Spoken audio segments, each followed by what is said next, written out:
बाबा धुळ्याचं आता महानगरपालिकेचं इलेक्शन लागलंय, तुम्हाला काय वाटतं कोणाची हवा आहे इथे? संमिश्र आहे.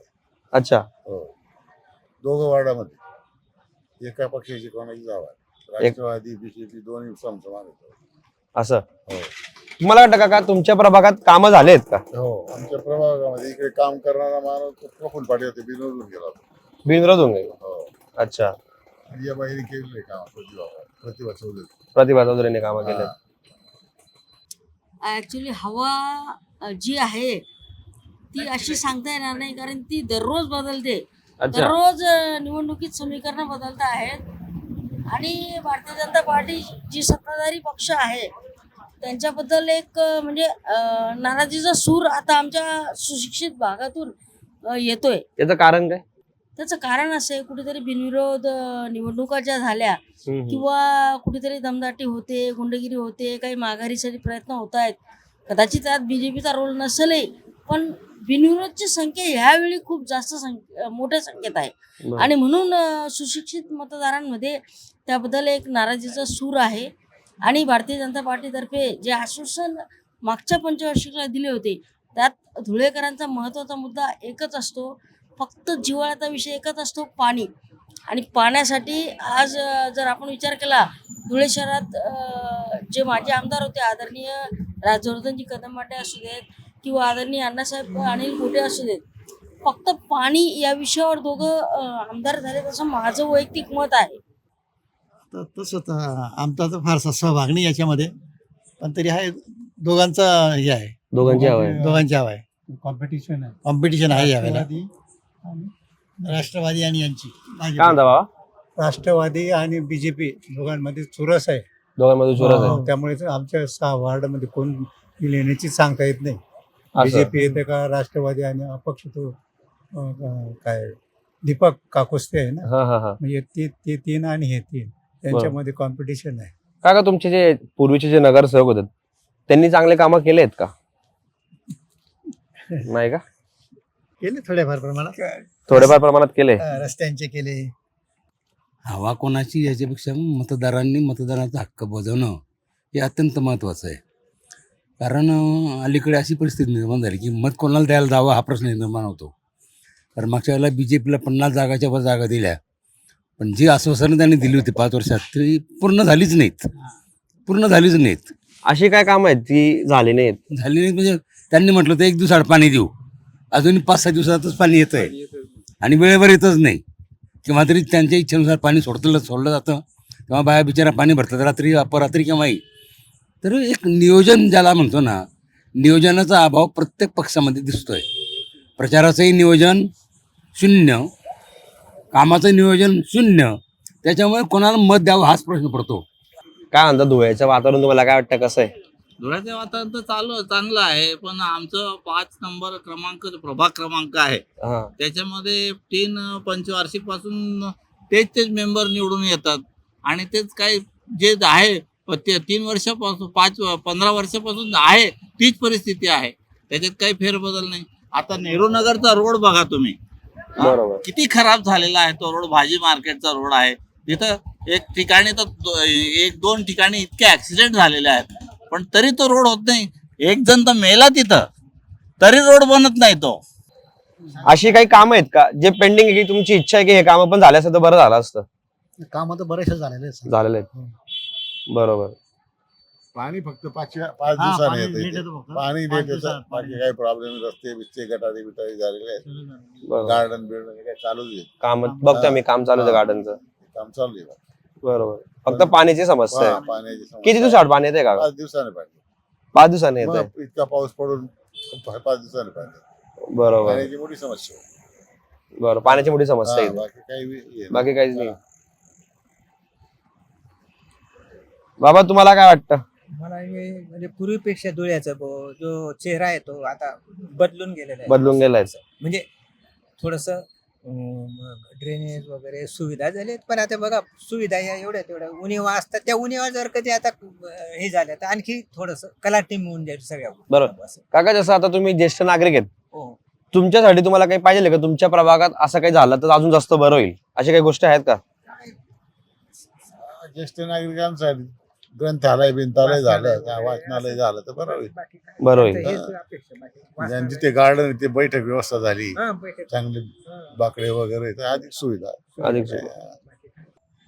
अपेक्षा तर आम्हाला पुष्ट होती रस्त्यांच्या. आता ही ओपन स्पेस आहे, इथं वॉकिंग ट्रॅक झालाय पण त्याची स्वच्छता होत नाही. बरोबर. नंतर गटारींचे बरेच कामं प्रलंबित होते, ते व्हायला पाहिजे होते. काही गटारी नाही बनलेल्या, काही बनलेल्या नाहीत. भरपूर ठिकाणी काही थोड्याफार बनल्या. बोलो ना, रस्ते असे आहेत. किती खराब रस्ता आहे तो नेहरू नगरचा, बघा ना तुम्ही. पण तुम्ही कधी तुमच्या नगरसेवकाला वगैरे भेटले का की बाबा एवढं आमचे कामं करून दे, हे कामं झालं तर थोडं बरं होईल वगैरे? नाही भेटलो ना, त्यांनी केले म्हणजे जे सांगितलं ते कामं केले थोडेफार. बरोबर. पण आणखी आमचा एकच नगरसेवक आहे, तो शिवसेनेचा होता, प्रफुल्ल पाटील. त्याची बायको ज्योत्स्ना प्रफुल्ल पाटील. त्यांचं जे काम आहे ते कोणत्याही पक्षात अपक्ष राहिले तरी बी निवडून येतील. त्यामुळे त्यांना BJPनेच घेऊन टाकलं आणि अपक्ष आपलं बिनविरोध निवडून आणलं. तेवढी एकमेव व्यक्ती धुळ्याला काम करणारी व्यक्ती आहे असं या आमच्या वार्डामध्ये. त्यामुळे त्यांनी BJPवाल्यांनी सांगितलं आमच्याकडे प्रवेश करून घ्या, तुम्हाला तिकीट बी दिलं आणि बिनविरोध बी झाला तो. तर बाबा आता मला सांगा, जसं तुम्ही मला म्हटले की बिनविरोध झालं, तर आपल्या देशाचं एक खासियत आहे की आपल्या एक देशामध्ये डेमोक्रेसी.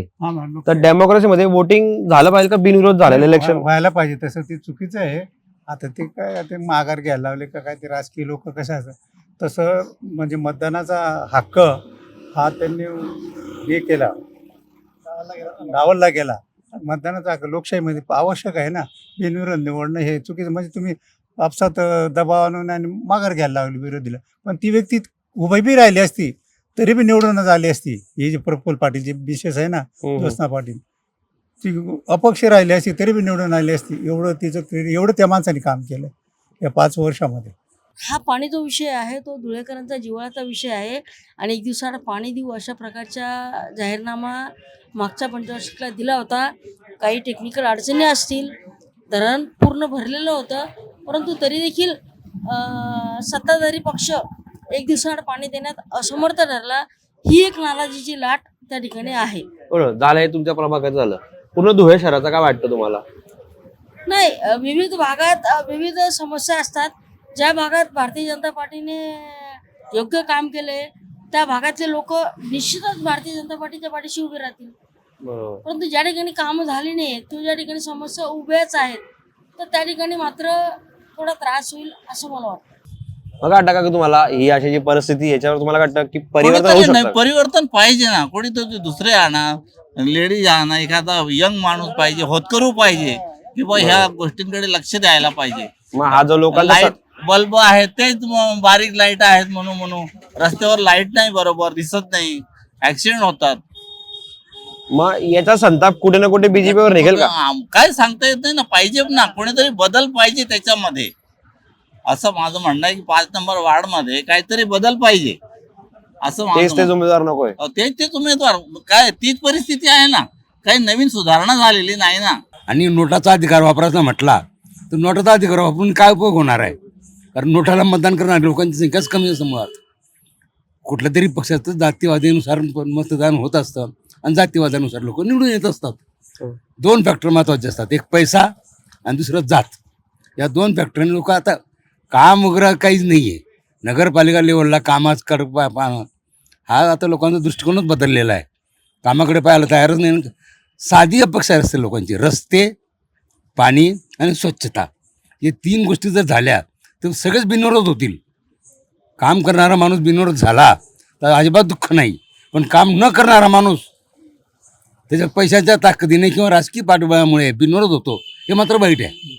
बरोबर. कारण बिनविरोध होण्यासाठी बाकी मतदारांचा काहीच संबंध नसतो. जे उमेदवारी अर्ज भरतात 2, 4, 5 त्यांच्यावरच ती बिनविरोध निवडणूक होत असते.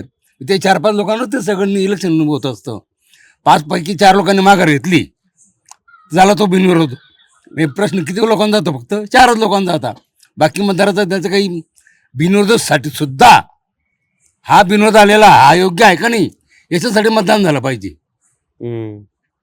हा जो आता प्रफुल्ल पाटलाची मिसेस ती कामाचा माणूस आहे, काम करतो, सगळं काही ठीक आहे, पण तो योग्य आहे की नाही याच्यासाठी मतदान झालं पाहिजे. बिनोदाला आनंदाची गोष्ट आहे. तर काकाचा पर्याय काय करू शकतो? हो ना, मग बिनोद आला ना त्याच्यासाठी सुद्धा मतदान झालं पाहिजे. इलेक्टेड मतदारापेक्षा आता अ ब कड आहेत, समजा अ मधला बिनविरोध झाला तर ब वाल्याची मतांपेक्षा याला जर मतं जास्त पडली तर ठीक आहे, बिनविरोध योग्य आहे. पण कमी मतदान झालं त्याला तर बिनविरोध होऊन काही कामाचा नाही तो. पण त्याच्या विरोधात कोणी ऑप्शन पण नाही ना वोट करायला. ऑप्शन नाही ना, बरोबर. पण लोक त्याला मतदान करतील ना, मग बाकीचे नोटा मारतील किंवा मग मतदान करणार नाही त्या पत्रिकेवर. नाही, तुम्ही जर मतपेटीवर जर उभे राहिला तर तुम्हाला मत करणं अनिवार्य आहे. नाही, मुळीच नाही, मुळीच नाही. मतपत्रिकेत समजा एक मत देण्याचा अधिकार आहे, तुम्ही दिलाच पाहिजे, ठीक आहे, एक असलं तर. पण तिथं बॅलेट पेपर 4 आहेत, 4 लोक आहेत, बरोबर. त्यापैकी एकाला मत द्यायचंच नाही मला. नाही, जर तुम्ही 4 मत टाकले तर तुमचा मतची प्रोसेस पूर्ण होणारच नाही. होणार नाही ना, नोटाला दाबेल ना मी. हा, असं. बिनविरोध माणसाचं मला योग्य वाटला तो, बरोबर. त्याला मतदान करेल मी. मग बिनविरोधसाठी सुद्धा मतदान झालं पाहिजे या मताचं मी आहे. बघा, आता जसं आपण प्रभाग क्रमांक 6 मध्ये आता मी फिरतोय, मी बघतोय लोक कुठे जमा झालेले आहेत, कुठे लोक बोलतील वगैरे, तर इकडे रस्ते वगैरे तर मला एकदम व्यवस्थित वाटतायत. तर मग तरी लोकांची नाराजी निघू शकते का? नाही, ॲक्च्युली काय रस्त्याचा विषय तुम्ही घेतला, 136 करोड रुपयाची जी अमृत योजना होती, तिचा त्रास जवळजवळ 1 वर्ष देवपूर भागांनी सहन केला आहे. प्रत्येकाच्या घरासमोरून ती मध्यवर्ती गटार गेली होती आणि विकास कामामध्ये अडचणी किंवा वेळ लागणारच आहे. बरोबर. त्यामुळे तो त्रास तुम्हाला सहन करावा लागणार आहे. तुम्ही जर 4 लेनचं काम करतायत तर तुम्हाला 1 वेने जावंच लागणार आहे, परंतु बरोबर. उद्या तुमचा सुकाळ असणार आहे.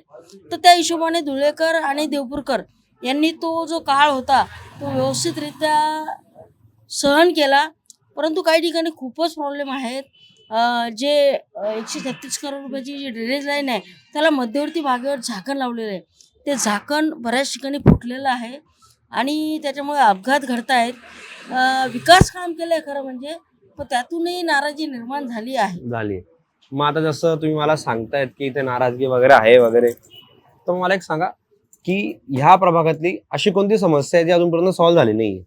नाही, ह्या प्रभागातल्या समस्येबद्दल जर मी बोललो पर्टिक्युलर तुळशीरामनगर परिसरात, तर आमच्या तुळशीरामनगरला एक पाण्याची टाकी निर्माण झाली आहे. त्यानंतर रामनगरला एक पाण्याची टाकी निर्माण झाली आहे. आणि मी मगाशी जे बोललो की धुळेकरांची एकच मागणी असते. धुळेकर खरं तर खूप शोषिक आहेत, खूप सहनशील आहेत, अतिशय विनम्रपणे ते हे सगळं सहन करत असतात.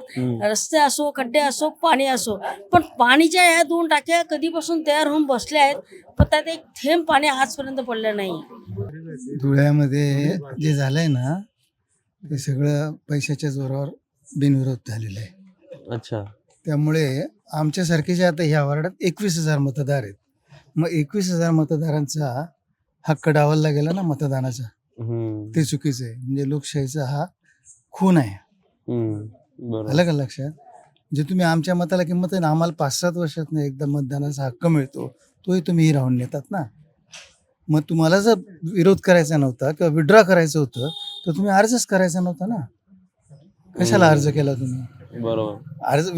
अर्ज का केला तुम्ही? तुम्हाला काहीतरी अपेक्षा होती की बा कोणीतरी आपल्याला 5-50 लाख देईल, आपला विड्रॉ घेऊ आपण आणि आपलं आरामात बसू, असं म्हणजे ना ते बाकीच्या लोकांचं त्याचा हे होतं ना, इफेक्ट होतो ना. लोकशाही पद्धतीने नाही निवडणूक, बरोबर. हुकुमशाही पद्धतीने. का टाका तुमचा एवढा अनुभव असेल, हा. तुमच्या अनुभवाच्या हिशोबाने जे आता आजकाल होतंय देशामध्ये, हा. जातीवादावर मतदान होतं, हो. जाती धर्म बघून नाही, लोक वोट करतात. जातीवादावर एवढं होत नाही, कारण जाती अनेक, हा वर्ड जर घेतला याच्यात 10 जाती आहेत. बरोबर. जातीवर एवढा इफेक्ट होत नाही, फक्त इफेक्ट पैशावर होतो. आता पैसा किती वाटला जाईल, कारण बऱ्याच ठिकाणी झालेलं आहे अशी नगर परिषदाच्या ह्याच्यात, तर तो किती वाटला जाईल, कसा वाटला जाईल याच्यावर पण आणखी अवलंबून राहील. नाही, जसं मी तुम्हाला असं सांगत होतो की हा. जसं देशात आपल्या नाही, जाती म्हणजे हा हिंदू मुस्लिम असं करून वोट चालतं सध्या होतं, हा त्याच्यावर तुमचं काय म्हणणं आहे? धर्मावर व्हायला नको व्हायला. माणूस क्वालिटी असेल तो कोणत्या का धर्माचा असेल ना, त्याला मतदान केलं पाहिजे. बरोबर. कोणत्याही धर्माचा असू द्या, मराठा असू दे, हिंदू असू दे, ब्राह्मण असू दे किंवा ओबीसी आहे काय असेल ते असू दे, पण त्याला हक्क मिळाला पाहिजे त्याचा, लोकशाही. बरोबर. आणि काहीच होत नाही. आता 5 वर्षात आमच्या इथे गटारींचे सुद्धा साधं कामं झालेली नाही आहे. भूमिगत गटारी कितीतरी वेळा खोदल्या गेल्या. पहिल्यांदा 110 कोटीचं हे होतं, आता 740 कोटी झालेले आहे त्याचं बजेट, तरी अजून कशा ठिकाणा नाही आहे. तुम्ही असं ज्येष्ठ नागरिक, तुम्हाला काय वाटतं की कसा बदल होऊ शकतो? काय सोल्युशन आहे? नाही होणार. सोल्युशनच नाही येतं. काही नाही. एकट्या मोदीने काही होणार नाही, तसं एकट्या फडणवीसने बी काही होणार नाही, आणि एकटे कोणते तुकाराम मुंडे त्यांच्याने काही होणार नाही. तुकाराम मुंडे जिथं जातात तिथं ॲक्शन घेतात. आता तुकाराम मुंडे साधं उदाहरण आहे, जळगावचे 2 हे करून टाकले सस्पेंड, ते अपंग, खोटे अपंग सर्टिफिकेट, त्याचे आता ते हे झाले ना चीफ. असे कार्य करणारे लोक पाहिजे.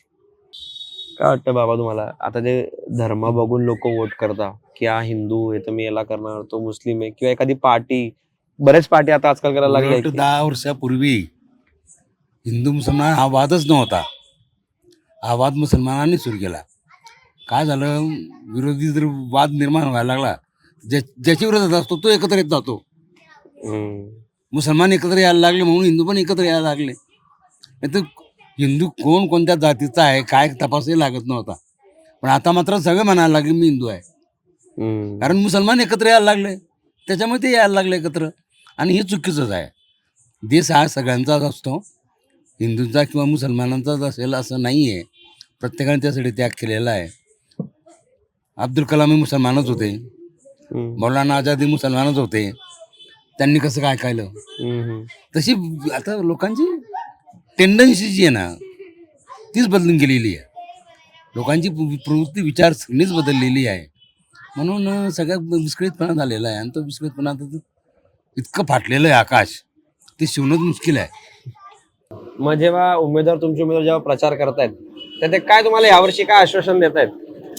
आता मागच्या वर्षी त्यांनी जे आश्वासन आम्हाला दिलं होतं त्यातनं पूर्ण करण्यात ते अपयशी ठरलं असं माझं नाही, पण धुळेकरांचं म्हणणं आहे. आणि आता तरी त्यांनी किंवा सत्तेत आल्यावर मला तरी असं वाटतं की कुठेतरी राजकीय समीकरणं जुळून भारतीय जनता पक्ष हाच सत्तेत येईल. आणि तो सत्तेत आल्यानंतर किमान या पुढच्या पंचवार्षिकमध्ये तरी त्यांनी हा मुख्य प्रश्न सोडवावा. 1 दिवसाआड शक्य नसेल टेक्निकली तर 2 दिवसाआड द्यावा.